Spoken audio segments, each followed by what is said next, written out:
ഓ ദൈവമേ, രണ്ട് പരിശുദ്ധാത്മാക്കൾ ഉണ്ടായിരിക്കുന്നില്ല. ശിമോനെ അന്ന് രാത്രിയിൽ അല്ലെങ്കിൽ അന്ന് രാവിലെ സമയം നയിച്ച അതേ പരിശുദ്ധാത്മാവ് തന്നെയാണ് ഇന്ന് രാത്രിയിൽ നിങ്ങളെയും ഇവിടേക്ക് നയിച്ചിരിക്കുന്നത്. കാരണം നിങ്ങൾ പരിശുദ്ധാത്മാവിന്റെ വാഗ്ദത്തെ വിശ്വസിക്കുന്നു.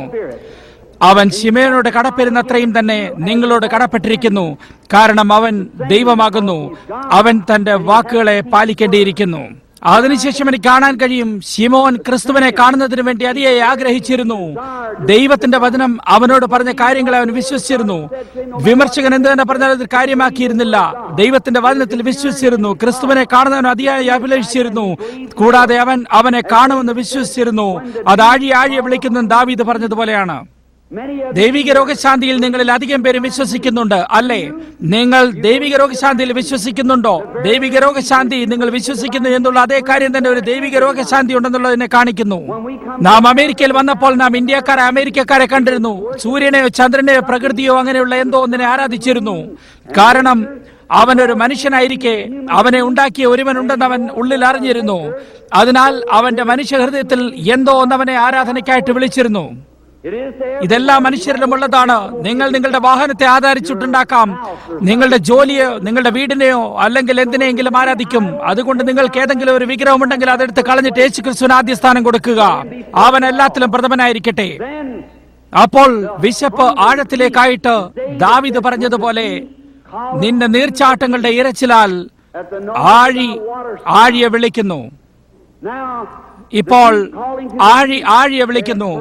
ഇതിനൊരു ഉദാഹരണമായിട്ട് ഇവിടെ ഒരാഴമുണ്ടെങ്കിൽ അതിന് മറുപടി കൊടുക്കുന്നതിനായി അവിടെ ഒരു വീളി ഉണ്ടായിരിക്കണം.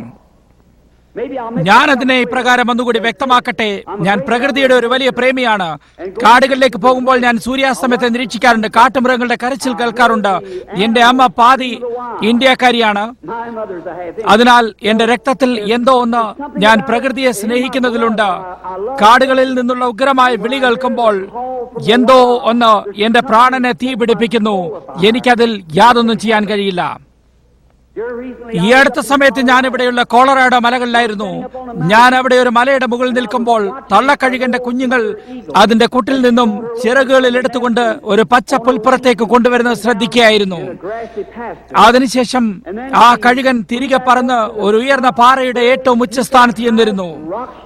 അവൾ അവിടെ ഇരുന്നു കൊണ്ട് ശ്രദ്ധിക്കാൻ തുടങ്ങി. ഞാൻ എന്റെ ദൂരദർശിനിയിൽ കൂടെ അത് ശ്രദ്ധിച്ചു കൊണ്ടിരുന്നു. എന്റെ കുതിരയെ ഒരു മരത്തിന്മേൽ കൊളുത്തിയിട്ടിട്ട് ഞാൻ ശ്രദ്ധിക്കുകയായിരുന്നു.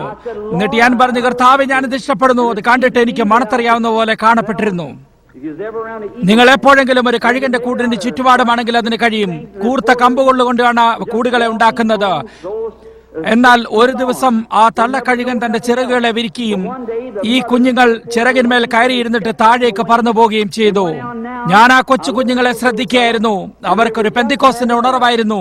മൃദുലമായ പുല്ലിന്മേൽ അവ ഓടുകയും കൊത്തിപ്പറിക്കുകയും തമ്മിൽ ശബ്ദമുണ്ടാക്കുകയും ഒന്നിനുമേൽ ഒന്നായി ചാടുകയും അങ്ങനെ അവയ്ക്ക് കഴിയാവുന്നിടത്തോളം സ്വതന്ത്രമായിട്ട് ഉല്ലസിക്കുകയും ചെയ്തിരുന്നു. ഇതൊരു നല്ല കാര്യമാകുന്നു എന്ന് ഞാൻ ഓർത്തു. ഈ ലോകത്തിന്റെ കൂടിനുള്ളിലായിരിക്കുന്ന മനുഷ്യന് സാത്താൻ എന്ത് കൊടുക്കാൻ കഴിയുമോ അതല്ലാതെ മറ്റ് യാതൊന്നുമില്ല. എന്നാൽ ഒരു ദിവസം ദൈവം അവനെ അവിടെ നിന്നും എടുത്തിട്ട് പച്ച പുൽപ്പുറത്തേക്ക് കൊണ്ടുവരുന്നു. ഓ, അവൻ എത്രമാത്രം ആനന്ദിക്കുന്നു. അവൻ സ്വതന്ത്രനാകുന്നു. അവിടെ യാതൊന്നുമില്ല, യാതൊരു അപായവുമില്ല. കൊള്ളാം, ഈ കഴുകന്റെ കുഞ്ഞുങ്ങൾക്ക് എന്തുകൊണ്ടാണ് ഭയമില്ലാത്തത്? അവിടെ അവർക്ക് ചുറ്റുമായി കടവുകളുണ്ട്, അതവരെ പിടിച്ചുകൊണ്ടു പോകും. എന്നാൽ ഓരോ വട്ടവും മുകളിലേക്ക് നോക്കും. ആ തള്ളക്കഴുകൻ അവിടെ ഇരുന്നു കൊണ്ട് അവരെ നിരീക്ഷിക്കുകയാണ്. ദൈവത്തിന് സ്തുതിയായിരിക്കട്ടെ. അത് കൊള്ളാം. അവൻ ഈ ലോകത്തിന്റെ കൂടിൽ നിന്നും പുറത്തെടുത്ത് അവൻ മഹത്വത്തിന്റെ കോട്ടയുടെ പുറത്ത് കയറി ഉയരങ്ങളിൽ ഇരുന്നുകൊണ്ട് തന്റെ സ്വന്തമായതിന് യാതൊരു ഹാനിയും വരാതെ നിരീക്ഷിക്കുന്നു. കടുവ ആ കഴുകന്റെ കുഞ്ഞുങ്ങളിൽ ഒന്നിന്മേൽ വരാൻ തുടങ്ങിയാൽ അവൾ അതിനെ കൊന്നുകളയും. അത് ശരിയാണ്. സാത്താൻ ഒരു വിശ്വാസിയുടെ പിന്നാലെ വന്ന് നോക്കട്ടെ. അവന്റെ കൈകളിൽ യേശുക്രിസ്തുവാനുള്ളത് ശരിയാണ്. അതേ അവൻ എടുത്തു നോക്കട്ടെ. അവൾ ശ്രദ്ധിച്ചു കൊണ്ടിരിക്കുകയായിരുന്നു. വലിയ പ്രതാപത്തോടു കൂടിയ തല കൊണ്ട് ചുറ്റുപാട് നോക്കിയിരുന്നു. ഏറ്റവും ഉയരമുള്ള പാറയിലിരുന്നു നോക്കിയിരുന്നു. എല്ലായിടവും കാണാൻ കഴിഞ്ഞിരുന്നു. മൂർച്ചയേറിയ കണ്ണുകൾ ശ്രദ്ധിച്ചു കൊണ്ടിരിക്കുകയായിരുന്നു. എന്റെ ശക്തിയുള്ള ദൂരദർശിനിയിൽ കൂടെ അത് നോക്കുന്നത് ഞാൻ കണ്ടു. അവൾ ആകാശത്തിലേക്ക് നൊടിക്കുകയായിരുന്നു. അതെന്താണ് എന്ന് ഞാൻ ഓർത്തു. ഉത്തരദിക്കിൽ എവിടെയോ ഒരു വടക്കൻ കാറ്റ് തുടങ്ങി ഒരു ഇടി അലറപ്പെട്ടു. ഒരു ശീൽക്കാരൻ പുറപ്പെടുവിച്ചുകൊണ്ട് നേരെ താഴേക്ക് പറന്നു. വലിയ ചിറകളെ വിലർത്തിയിട്ട് പച്ച മുൾമൈതാനത്തിലേക്ക് വന്നു. ആ കഴുകന്റെ കുഞ്ഞുങ്ങൾ ഓരോരുത്തരും എളുപ്പം വേഗത്തിലേക്ക് ഓടിക്കയറി. ഒരുപക്ഷെ കൂടുവിടുന്നതിന് മുമ്പ് തന്നെ നിർദ്ദേശം കിട്ടിക്കാണും. കുഞ്ഞുങ്ങൾ കാലുകൊണ്ട് അതിന്റെ തൂവലുകളിൽ പിടിച്ചു. അവയുടെ വാ കൊണ്ട് അത് ചെറിയ ചുണ്ട് അത് തൂവലുകളിന്മേൽ കൊളുത്തി. അങ്ങനെ ഒരു കൂട്ടം കുഞ്ഞുങ്ങളുമായിട്ട് നേരെ പറന്നുയർന്ന് മുറിഞ്ഞുകൊണ്ട് മണിക്കൂറിൽ ഏകദേശം 50 മണിക്കൂർ വേഗതയിൽ നേരെ ആ പാറയുടെ വിടവിലേക്ക് പറന്നുപോയി. ഞാൻ കൊച്ചുകുട്ടിയെ പോലെ കരഞ്ഞു. എന്തെങ്കിലും മഹിമേറിയ ദിവസം ഈ ഉണർവ് കഴിയുമ്പോൾ മഹത്വത്തിൽ നിന്നും അവൻ വരികയും എന്റെ മഹത്തായ ശക്തിയുടെ ചിറകളെ വിടർത്തിയിട്ട് കൊച്ചു കുഴികന്റെ കഞ്ഞുകൾ അവയുടെ ചുണ്ടുകൊണ്ട് അതിൽ കൊളുത്തപ്പെടുകയും അവനോടൊപ്പം മഹത്വത്തിലേക്ക് പറന്നു പോവുകയും ചെയ്യും. ആഴി ആഴി ആഴിയെ വിളിക്കുന്നു. ആഴി ആഴിയെ വിളിക്കുന്നു. ആഴിയെ വിളിക്കുന്നുവെങ്കിൽ അതിനെ പ്രതിവചിക്കുന്നതിനായിട്ടൊരു ആഴി ഉണ്ടായിരിക്കണം. ഈ ഭൂമിയിൽ ഒരു വൃക്ഷം വളരുന്നതിന് മുമ്പേ അത് വളരുന്നതിന് വേണ്ടി ഭൂമി ആദ്യമായിട്ടുണ്ടാകണം. ദൈവം ഭൂമിക്ക് വേണ്ടി ഒരിക്കലും മരത്തിനെ ഉണ്ടാക്കിയില്ല. അവൻ മരത്തിന് വേണ്ടി ഭൂമി ഉണ്ടാക്കി. അവൻ ഭൂമി ഉണ്ടാക്കിയിട്ട് ഒരു വൃക്ഷത്തെ ഉത്പാദിപ്പിക്കാനായിട്ട് ഭൂമിയോട് കൽപ്പിച്ചു. അങ്ങനെ ഭൂമി വിളിച്ചുകൊണ്ടിരുന്നാൽ ആ വൃക്ഷം കടന്നു വന്നു. മത്സ്യത്തിന്റെ മേൽ ചിറകുണ്ടായിരിക്കുന്നതിന് മുമ്പ് തന്നെ അതിന് നീന്തുന്നതിന് വേണ്ടി വെള്ളമുണ്ടായിരുന്നില്ല. അതിന് ചിറകുണ്ടായിരിക്കുന്നതിന്റെ കാരണം അതിന് നീന്തുന്നതിന് വേണ്ടി ഉപയോഗിക്കുന്നതിന് വേണ്ടി വെള്ളമുണ്ടായിരിക്കണം. നമുക്കുള്ളതെല്ലാം എന്തെങ്കിലും കാരണത്താലോ ഉദ്ദേശത്താലോ വേണ്ടിയാണ്. അടുത്ത സമയത്ത് ഒരു ബാലൻ പെൻസിലുള്ള തുടയ്ക്കുന്ന റബ്ബർ തിന്നുന്നതിനെ പറ്റി വായിച്ചിരുന്നു. റബ്ബർ കിട്ടുന്നിടത്തെല്ലാം അവൻ റബ്ബർ തിന്നു. അവൻ സൈക്കിളിന്റെ പെഡലിലും റബ്ബർ തിന്നിരുന്നു. ഈ കുട്ടിയിൽ എന്താണ് കുഴപ്പമെന്ന് അവർ അറിഞ്ഞില്ല. അതുകൊണ്ട് അവർ അവനെ ക്ലിനിക്കിൽ പരിശോധനയ്ക്ക് ഡോക്ടറിന്റെ അടുക്കൽ കൊണ്ടുചെന്നു. അദ്ദേഹം അവനെ പരിശോധിച്ച ശേഷം അവന്റെ ശരീരത്തിൽ സൾഫർ ആവശ്യമായിരിക്കുന്നു എന്ന് കണ്ടുപിടിച്ചു. സൾഫർ റബ്ബറിലുണ്ട്. അതിനാൽ സൾഫർ കിട്ടുന്നതിന് വേണ്ടി അവൻ റബ്ബർ തിന്നു. ഇപ്പോൾ ഇതാണ് കാര്യം. നിങ്ങൾക്ക് മനസ്സിലായോ? ഇവിടെ എന്തെങ്കിലും സൾഫറിന് വേണ്ടി അകത്തുനിന്ന് വിളിക്കുകയാണെങ്കിൽ അതിന് ഉത്തരം നൽകുന്നതിന് വേണ്ടി ഒരു സൾഫർ ഉണ്ടായിരിക്കണം. ഞാൻ എന്താണ് അർത്ഥമാക്കുന്നതെന്ന് നിങ്ങൾ മനസ്സിലായോ? ഇപ്പോൾ ഇതിനു മുമ്പായിട്ട് ആഴിയെ വിളിക്കുമ്പോൾ ആഴിയെ വിളിക്കുന്നതിന് മുമ്പ് അതിന് ഉത്തരം നൽകുന്നതിനായിട്ട് ഒരാഴി അവിടെ ഉണ്ടാകേണ്ടിയിരിക്കുന്നു. കുറച്ചു വർഷങ്ങൾക്ക് മുമ്പ് നിങ്ങൾ ഒരു പക്ഷേ പാപിയായിരുന്നുവെന്ന് തീർച്ചയായിരുന്ന പോലെ നിങ്ങൾ പരിശുദ്ധാത്മാഭിഷേകത്തെ വിശ്വസിക്കാത്ത ഏതെങ്കിലും ചില നാമമാത്ര സഭയിലായിരുന്നേക്കാം.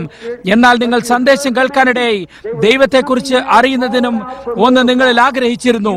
നിങ്ങൾ ദൈവം മുമ്പാകെ നീതീകരിക്കപ്പെട്ട അവസ്ഥയിൽ ജീവിച്ചിട്ടുണ്ടായിരിക്കാം. എന്നാൽ നിങ്ങൾക്ക് പരിശുദ്ധാത്മാഭിഷേകം ആവശ്യമായിരിക്കുകയും അതിനുവേണ്ടി വിശക്കുകയും ചെയ്യാൻ തുടങ്ങി. അതിനെ വിളിക്കുന്നതിന് വേണ്ടി ഇവിടെ യാതൊന്നുമില്ലെങ്കിൽ നിങ്ങൾ ഒരിക്കലും അതിനുവേണ്ടി വിശക്കുകയില്ല. ഞാൻ എന്താണ് അതിനെക്കുറിച്ച് അർത്ഥമാക്കുന്നതെന്ന് നിങ്ങൾക്ക് മനസ്സിലായോ? ഇന്ന് രാത്രിയിൽ നിങ്ങൾ ഇവിടെ ആയിരിക്കുന്നതിന്റെ കാരണം നിങ്ങൾ രോഗശാന്തിയിൽ വിശ്വസിക്കുന്നു. വേദപുസ്തകം അതിനെ പഠിപ്പിക്കാതിരുന്നാൽ തന്നെയും ജനങ്ങൾ ദൈവിക രോഗശാന്തിയിൽ വിശ്വസിക്കുന്നെങ്കിൽ അതിനുവേണ്ടി ഒരു നീരുറവ തുറക്കപ്പെട്ടിരിക്കണം. അല്ലെങ്കിൽ അതൊരിക്കലും അവിടെ ഉണ്ടാകുകയില്ല. ദൈവത്താൽ സൗഖ്യം പ്രാപിക്കാൻ നിങ്ങളിൽ ആഗ്രഹമുണ്ടെങ്കിൽ നിങ്ങളെ സൗഖ്യമാക്കാനായിട്ട് ദൈവമുണ്ട്. അത് ശരിയാണ്. കാരണം ആഴിയെ വിളിക്കുന്നു. ശിമയോനോടും അപ്രകാരമായിരുന്നു. ക്രിസ്തു വരേണ്ടിയിരിക്കുന്നു എന്ന് അറിഞ്ഞിരുന്നു. മരിക്കുന്നതിന് മുമ്പ് ക്രിസ്തുവിനെ കാണുമെന്ന് വാഗ്ദത്തം ചെയ്തിരുന്നു. ശ്രദ്ധിക്കുക, അതിനുശേഷം ശിമയോൻ നയിക്കപ്പെട്ടതുപോലെ ഇത് വളരെ വിചിത്രമായതായിരിക്കുന്നില്ലേ? യേശു അവിടേക്ക് വന്ന ഉടനെ ശിമയോൻ പരിശുദ്ധാത്മാവിൽ നയിക്കപ്പെട്ട് അവന് വാഗ്ദത്തം നൽകിയിരുന്ന അതേ പരിശുദ്ധാത്മാവിനാൽ നേരെ ക്രിസ്തുവിലേക്ക് നയിക്കപ്പെടുകയും ചെയ്തു. ദൈവിക രോഗശാന്തിയുടെ വാഗ്ദത്തം പരിശുദ്ധാത്മാവ് ഇന്ന് രാത്രിയിൽ ആ നീരുറവിലേക്ക് നയിച്ചിരിക്കുന്നു. ഇന്ന് രാത്രിയിൽ അത് ആഗ്രഹിക്കുന്ന ഏവർക്കും വേണ്ടി ഇപ്പോൾ തന്നെ തുറന്നിരിക്കുന്നു. അതേ പരിശുദ്ധാത്മാവ് ദൈവത്തിന്റെ വാഗ്ദത്തങ്ങളെ വിശ്വസിക്കുന്ന ദൈവമക്കളെ അതിലേക്ക് നടത്തുന്നു. ഞാൻ എന്താണ് അർത്ഥമാക്കുന്നതെന്ന് നിങ്ങൾ മനസ്സിലായോ? ദൈവപുത്രന്മാരും പുത്രിമാരുമായ നിങ്ങൾക്ക് ഓരോരുത്തർക്കും ദൈവത്തിന്റെ വാഗ്ദത്തം വിശ്വസിക്കുന്നതിലാണ് ഇവിടേക്ക് നയിക്കപ്പെട്ടിരിക്കുന്നത്. അതിനെക്കുറിച്ച് ഞാൻ ചിന്തിക്കുകയായിരുന്നു. അതിനുശേഷം അവിടെ വൃദ്ധയായ ഒരു സ്ത്രീ ഉണ്ടായിരുന്നു. അവൾ അന്ധയായിരുന്നുവെന്ന് നാം അറിയുന്നു. അവളുടെ പേര് അന്ന എന്നായിരുന്നു. അവൾ പ്രവാചകിയായിരുന്നു. കർത്താവിന്റെ വരവിന് കാത്തിരുന്നു. ക്രിസ്തുവിനെ കാണിച്ചു കൊടുക്കാൻ ദൈവം കടപ്പെട്ടിരുന്നു. അങ്ങനെ പരിശുദ്ധാത്മാവ് അവരുടെ മേൽ വന്നു. ആ വൃദ്ധയായ അന്ധയായ പ്രവാചകി അന്ന് രാവിലെ സമയം പരിശുദ്ധാത്മാവിനാൽ നയിക്കപ്പെട്ട് ജനങ്ങളുടെ ഇടയിൽ കൂടി നടന്നു വരുന്നത് എനിക്ക് കാണാൻ കഴിയും. സ്ത്രീകളുടെ നിരയിലേക്ക് അവൾ കടന്നു വന്നിട്ട് നേരെ ആ നീരുറവയുടെ മുമ്പിൽ അവൾ ചെന്ന് നിന്നു. കാരണം അവൾ പരിശുദ്ധാത്മാവിനാൽ അവിടേക്കാണ് നയിക്കപ്പെട്ടത്. അതെ, അവൻ ഇന്ന് രാത്രിയിൽ ഇവിടെയാകുന്നു. മരിച്ചവരിൽ നിന്നും ഉയർക്കപ്പെട്ടിരിക്കുന്നു. വാഗ്ദത്തം തന്നിരിക്കുന്നു. പരിശുദ്ധാത്മാവ് നിങ്ങളെ ഒരുമിച്ചാക്കിയിരിക്കുന്നു. പരിശുദ്ധാത്മാ നിങ്ങളെ ഇവിടെ കൊണ്ടുവന്നില്ലായിരുന്നുവെങ്കിൽ ഈ ലോകത്തിൽ മറ്റെവിടെയെങ്കിലും നിങ്ങളായിരുന്നേനെ. ഈ ചൂട് പിടിച്ച കെട്ടിടത്തിൽ വിശറി വീശി നിങ്ങൾ ഇരിക്കുന്നു. യേശു ക്രിസ്തു ഈ രംഗത്തേക്ക് വന്ന് തന്റെ വചനത്തെ സ്ഥിരപ്പെടുത്തുന്നത് കാണുന്നതിനായി നിങ്ങൾ പ്രതീക്ഷിക്കുന്നു. അത് പ്രതീക്ഷയാണ്. നിങ്ങൾ ഇവിടേക്ക് വന്ന് ഏതെങ്കിലും കുറ്റങ്ങൾ കണ്ടുപിടിക്കാമെന്ന് പ്രതീക്ഷിക്കുകയാണെങ്കിൽ തീർച്ചയായും സാത്താൻ ധാരാളം കാര്യങ്ങൾ കാണിച്ചു തരും. അവൻ തീർച്ചയായും ചെയ്യും. നിങ്ങൾ പ്രതീക്ഷിക്കുന്നത് നിങ്ങൾക്ക് കിട്ടും. ചിലർ പറഞ്ഞേക്കാം, പ്രാർത്ഥനയുടെ നിരയിൽ എഴുന്നേറ്റ് നിൽക്കാതെ എന്തെങ്കിലും കണ്ടാൽ വിശ്വസിക്കും. നിങ്ങൾ പ്രതീക്ഷിക്കുന്നത് നിങ്ങൾക്ക് കിട്ടും. പരിശുദ്ധാത്മാവ് ഇന്ന് രാത്രിയിൽ ഇവിടേക്ക് വന്ന് സ്വയം തന്നെ ശക്തിയിൽ വെളിപ്പെടുത്തിയിട്ട് തന്റെ മഹിമയെ ഈ കെട്ടിടത്തിൽ ചൊരിയുന്നതിനായി പ്രതീക്ഷിക്കുന്നു. നിങ്ങൾ പരിശുദ്ധാത്മാഭിഷേകത്തെയും പാപികൾ കരഞ്ഞ് കാൽവരിയിലേക്കുള്ള വഴിയിലേക്കും രോഗികൾ സുഖം പ്രാപിച്ചും അടയാളങ്ങളും അത്ഭുതങ്ങളും ഞാൻ പ്രതീക്ഷിക്കുന്നു. എന്തുകൊണ്ടെന്നാൽ യേശു ക്രിസ്തു അത് വാഗ്ദത്തം ചെയ്തിരിക്കുന്നു. ഞാനത് വിശ്വസിക്കുന്നു. നമുക്ക് പ്രാർത്ഥിക്കാം. പിതാവേ, അങ്ങയുടെ വചനം സത്യമായിരിക്കുന്നു. നിന്റെ വചനത്തെ ഉയർത്തെഴുന്നേൽക്കപ്പെട്ട യേശുവിന്റെ അടയാളത്താലും അത്ഭുതത്താലും സ്ഥിരപ്പെടുത്തണമേ. അവൻ ഈ ഭൂമിയിലായിരുന്നപ്പോൾ അവനെ ഒരു മഹാനായ വ്യക്തിയായി അവൻ അവകാശപ്പെട്ടിരുന്നില്ല. അവൻ എന്താണ് ചെയ്യേണ്ടതെന്നുള്ളതിനെ നീ അവന് ദർശനങ്ങളിൽ കാണിച്ചിരുന്നു എന്ന് മാത്രമേ അവൻ അവകാശപ്പെട്ടിരുന്നുള്ളൂ. ജനങ്ങളുടെ വിചാരങ്ങളെ അവരുടെ അവസ്ഥയും അറിഞ്ഞിരുന്നു. രക്തസ്രാവമുള്ള സ്ത്രീ വസ്ത്രം തൊട്ടപ്പോൾ അവൻ അറിഞ്ഞു. അവൾ ദൂരത്ത് മാറി നിന്നു. എന്നാൽ അവൾക്ക് മറിഞ്ഞിരിക്കാൻ കഴിയില്ലെന്ന് മനസ്സിലായി. കാരണം യേശു അവളെ നോക്കിയിരുന്നു. അവൻ അറിയാമായിരുന്നു, നിന്റെ വിശ്വാസം നിന്നെ രക്ഷിച്ചിരിക്കുന്നു എന്ന് പറഞ്ഞു. പിതാവേ, ഇന്ന് രാത്രിയിൽ അവൻ ഇവിടെ ആയിരിക്കുന്നെന്ന് ഞങ്ങൾ അറിയുന്നു. അപ്രകാരം നീ വാഗ്ദത്തം ചെയ്തിരിക്കുന്നു. ഞങ്ങളുടെ വിശ്വാസം അവന്റെ വചനത്തിന്മേൽ നങ്കൂരം വിട്ടിരിക്കുന്നു. ഞങ്ങൾക്ക് തീർച്ചയാണ് അവന്റെ മഹത്തായ പുനരുത്ഥാനത്തിന്റെ വെളിച്ചപ്പെടുത്തലിനെ ഭൂമിയിൽ അവന്റെ ജനങ്ങളുടെ ഇടയിലും അവന്റെ സഭയിൽ ഞങ്ങൾ കണ്ടിരിക്കുന്നു. കർത്താവേ, ഈ കാലഘട്ടത്തിന്റെ വെളിച്ചം കൊടുക്കുന്നവരായി ഞങ്ങളെ ഇന്നിടയാക്കണമേ. ഈ വഴിയുടെ അവസാനം മഹത്തായ നാടകം തയ്യാറായി കഴിയുമ്പോൾ ഓരോരുത്തരും നിന്റെ മുമ്പിലേക്ക് കടന്നു വരും. വലിയ തിരശ്ശീല വലിച്ചു മാറ്റും. തലമുറയിലെ ഞങ്ങളുടെ ജീവിതത്തെ തിരികെ ഞങ്ങളുടെ മുമ്പിൽ കൊണ്ടുവരും. അപ്പോൾ ദൈവമേ, അനീതിക്കെതിരായിട്ട് നിലവിളിക്കുന്ന എന്റെ ശബ്ദത്തെയും അങ്ങയുടെ പുത്രനായ യേശുവിന്റെ മേൽ വിശ്വസിക്കുന്നതിനായി ജനങ്ങളെ വിളിക്കുന്ന എന്റെ ശബ്ദത്തെയും എനിക്ക് കേൾക്കാൻ ഇടയാക്കട്ടെ. ഇന്ന് രാത്രിയിൽ ഇവിടെ ആയിരിക്കുന്ന ജനങ്ങളെ അനുഗ്രഹിക്കണമേ. കഠിനമായ ചൂടിലിരിക്കുന്നു. ദൈവമേ, അവർക്ക് വിശേഷമായ അനുഗ്രഹങ്ങളെ കൊടുക്കണമേ. പരിശുദ്ധാത്മാവിന്റെ വാസ്തവത്തിലുള്ള ശക്തികൾ വിചാരങ്ങളെ എടുത്ത് മാറ്റണമേ എന്ന് ഞാൻ പ്രാർത്ഥിക്കുന്നു. കർത്താവേ, അങ്ങയുടെ ദാസനെ ഇപ്പോൾ ശുദ്ധീകരിക്കണമേ. കാരണം നിന്റെ സേവയെ തുടങ്ങിയാണ്. കണ്ണുകൾ ഇതെടുത്ത് മാറ്റുമെന്ന് തിരിച്ചറിയുന്നു. പിതാവേ, എളിമയോട് നിന്റെ മഹത്തായ വലിയ ശക്തിയെ എല്ലാവർക്കും നീ വെളിപ്പെടുത്തണമേ. അങ്ങയുടെ അയോഗ്യനായി ദാസനിൽ നിന്റെ സന്നിധിയിൽ കൃപയെ പ്രാപിച്ചിരിക്കുന്നുവെങ്കിൽ ഇന്ന് രാത്രിയിലേക്ക് വേണ്ടി നീ അയോഗ്യനായ വ്യക്തി എടുത്തിട്ട് എന്റെ അസ്തിത്വത്തെ എടുത്ത് മാറ്റിയിട്ട് കർത്താവായ യേശുവേ, നീ കടന്നു വന്ന് നിന്റെ ജനങ്ങളോട് സംസാരിക്കണമേ. ഈ ഭൂമിയിലെ ജീവിതം കഴിഞ്ഞ് അവസാനത്തെ പ്രാർത്ഥന പ്രാർത്ഥിച്ചു കഴിയുകയും എല്ലാ പോരാട്ടങ്ങളും കഴിഞ്ഞിരിക്കുകയും പുകമാറി കഴിഞ്ഞിരിക്കുകയും ആയുധം വയ്ക്കപ്പെടുകയും വേദപുസ്തകം അടച്ചു കഴിയുകയും ചെയ്ത ശേഷം ഞങ്ങൾ നിന്റെ ഭവനത്തിലേക്ക് കടന്നു വരും. ആ പ്രഭാതം പൊട്ടിവിടർന്ന് സുന്ദരവും പ്രകാശിതവുമായ നിത്യതയിലായി തീരും. ആകാശങ്ങൾക്കപ്പുറം തെരഞ്ഞെടുക്കപ്പെട്ടവർ അവരുടെ വീടുകളിൽ ഒരുമിച്ച് കൂടുകയും ചെയ്യുമെന്ന് കവി പാടുന്നു. കർത്താവെ, 1000-ഓളം മൈലുകൾ നീളമുള്ള മേശ ഇരുപത്താഴത്തിന് വേണ്ടി വിരിച്ചിരിക്കുന്നത് കാണുന്നു. യുദ്ധത്തിന്റെ പാടുകളോടുകൂടിയ പരിചയ സമ്പന്നർ ആ മേശയ്ക്ക് അപ്പുറത്തും ഇപ്പുറത്തും ഇരുന്നു കൊണ്ട് നോക്കിയും ആനന്ദത്തിന്റെ കണ്ണുനീർ കവിളുകളിൽ കൂടെ ഒഴുകുകയും ചെയ്യും. രാജാവ് തന്റെ വിശുദ്ധിയോടും മനോഹരതയോടും കൂടി വന്ന് മേശയ്ക്കരികിൽ കൂടി നടന്നിട്ട് സ്വന്തം കരങ്ങളാൽ അവരുടെ കണ്ണുനീർ തുടച്ചിട്ട് ഇനിയും കരയേണ്ട, എല്ലാം കഴിഞ്ഞിരിക്കുന്നു, കർത്താവിന്റെ ആനന്ദത്തിലേക്ക് പ്രവേശിക്കുക എന്ന് പറയും. പിതാവേ, ഞങ്ങളുടെ വഴിയുടെ അവസാനം എത്തുമ്പോൾ ഈ വഴിയിലെ കഷ്ടതകൾ പിന്നെ യാതൊന്നുമായിരിക്കില്ല. കർത്താവെ, പിൻപിലുള്ളത് മറന്നും മുമ്പിലുള്ള പരമവിളിയുടെ വിരുദ്ധനായി ആഞ്ഞും കൊണ്ടോടാൻ സഹായിക്കണമേ. നിന്റെ ആത്മാവ് കടന്നു വന്ന് നിന്റെ പുത്രനായ യേശു ക്രിസ്തുവിനെ ജനങ്ങൾക്ക് വെളിപ്പെടുത്തണമേ. ഞാൻ മർത്യനായിരിക്കെ നീ ഇന്നലെയും ഇന്നും എന്നേക്കും അനന്യനാണെന്ന് പറയുവാൻ ഞാൻ ശ്രമിച്ചിരിക്കുന്നു. അങ്ങയുടെ പ്രിയപുത്രനായ യേശുവിന്റെ നാമത്തിൽ തന്നെ, ആമേൻ.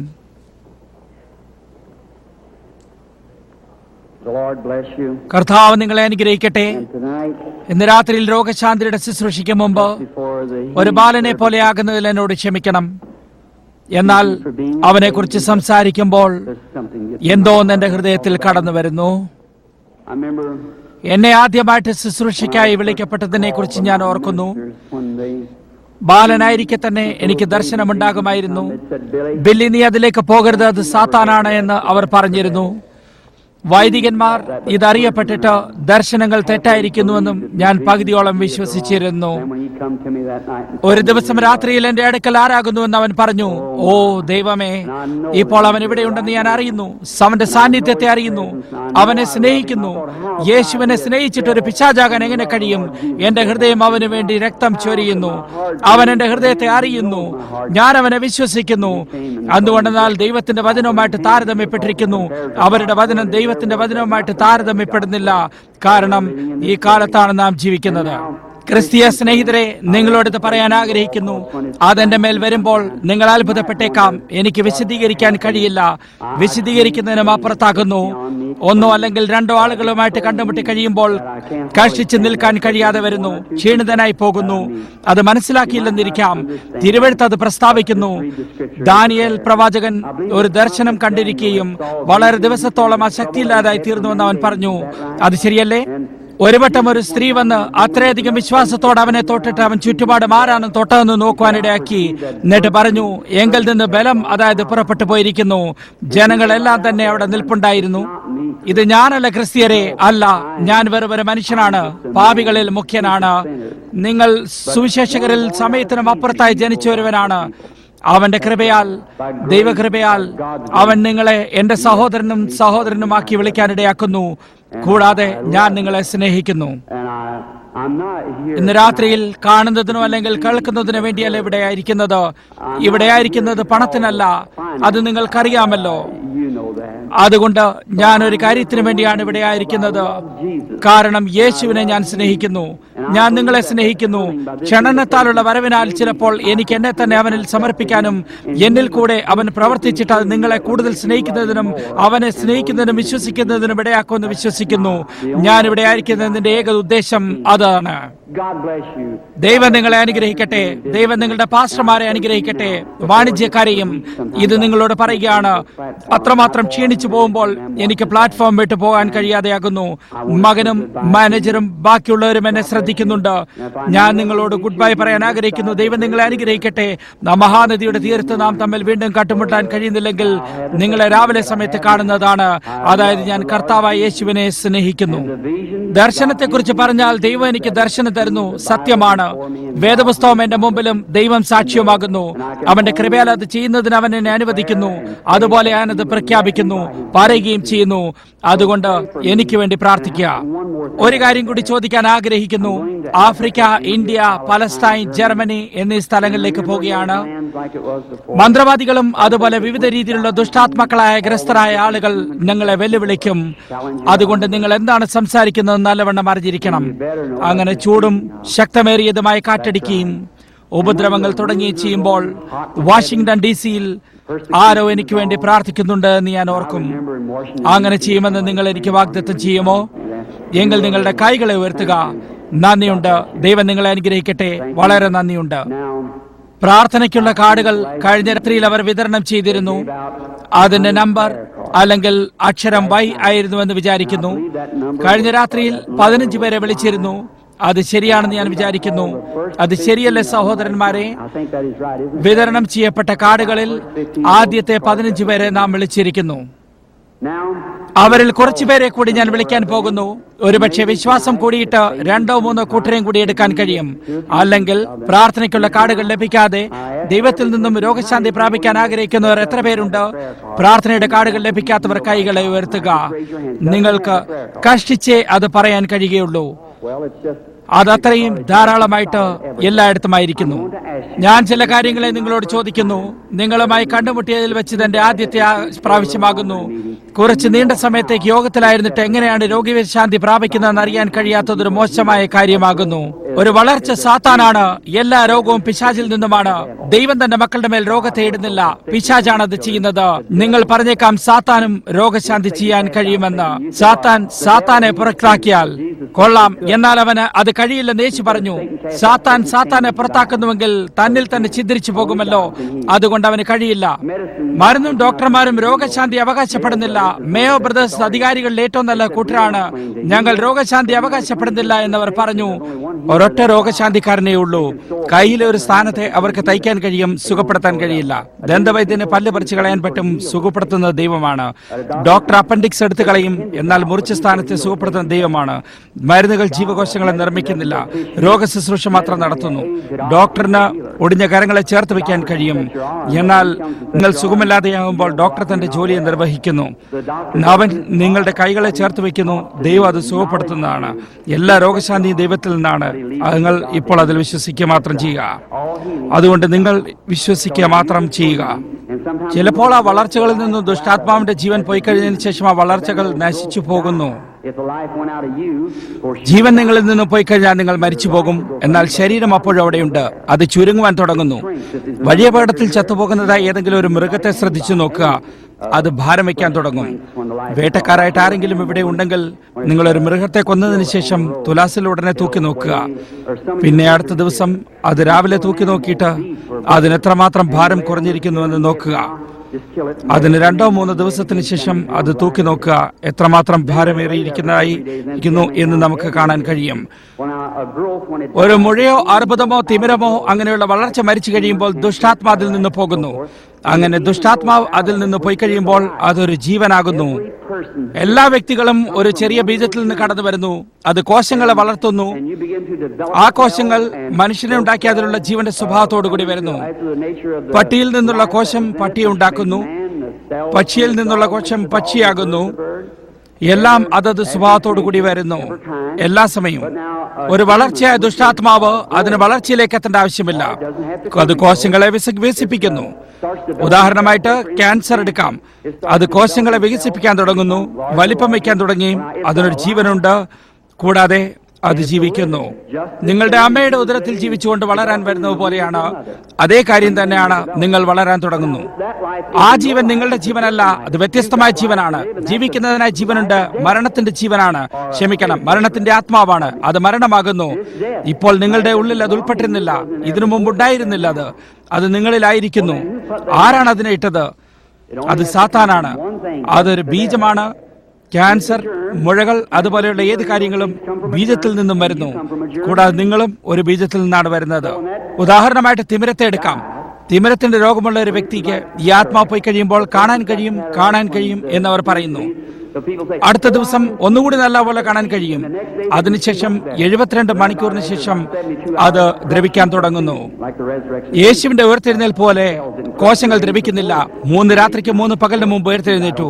കാരണം ദാവീദ് പറഞ്ഞു, എന്റെ പ്രാണനെ പാതാളത്തിൽ വിടുകയില്ല, പരിശുദ്ധനെ ദ്രവത്വം കാണുവാൻ സമ്മതിക്കുകയില്ല. കോശങ്ങൾ 72 മണിക്കൂറിൽ നശിക്കാൻ തുടങ്ങുന്നു. കോശങ്ങൾ വേർക്കാൻ തുടങ്ങുകയും വലിയതാകാൻ തുടങ്ങുകയും ചെയ്യുന്നു.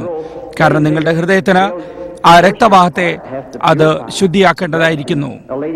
കഴിഞ്ഞ രാത്രിയിൽ ക്യാൻസർ ബാധിച്ച സ്ത്രീ എന്റെ അടുക്കൽ വന്നിരുന്നു. പ്രാർത്ഥനയുടെ നിരയിൽ കൂടി കടന്നു വന്നിരുന്നു. അവരുടെ തലയിൽ ക്യാൻസർ ആണെന്ന് അവരോട് പറയുകയും ചെയ്തതായിട്ട് എന്നോട് പറഞ്ഞു.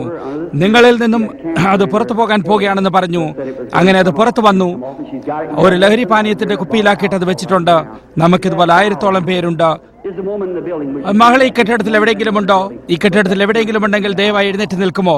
മകളെ ഈ കെട്ടിടത്തിൽ എവിടെയെങ്കിലും ഉണ്ടെങ്കിൽ എഴുന്നേറ്റ് നിൽക്കുകയാണെങ്കിൽ കൈവീശി കാണിക്കുക മറ്റോ ചെയ്യുക. ആ ക്യാൻസർ രോഗത്തോടുകൂടിയ മഹിള അതാ അവിടെ നിൽക്കുന്നു. ഞാനവരെ കണ്ടിരുന്നു. പ്ലാറ്റ്ഫോമിൽ വെച്ച് തന്നെ അത് വെളുത്ത മാറിയിട്ട് ഇവിടെ വീണിരുന്നു. ഇപ്പോൾ അതൊരു അത്ഭുതമാകുന്നു. എന്നാൽ സാധാരണയായിട്ട് വളർച്ച ചത്തു കഴിയുമ്പോൾ അത് പുറത്തു പോകുന്നു. അതകത്ത് തന്നെ ആകുന്നുവെങ്കിൽ കുറച്ചു ദിവസത്തേക്ക് അവിടെ തന്നെ ആയിരിക്കുകയും വീർക്കാൻ തുടങ്ങുകയും ചെയ്യുന്നു. കോശങ്ങൾ അഴുകാൻ തുടങ്ങുന്നു. ശരിക്കും പനിയോടുകൂടി സുഖമില്ലാതെയാകുന്നു. രോഗബാധ പോലെയാകുന്നു. ഹൃദയം രക്തത്തെ പമ്പ് ശരീരത്തെ ശുദ്ധമാക്കുന്നു.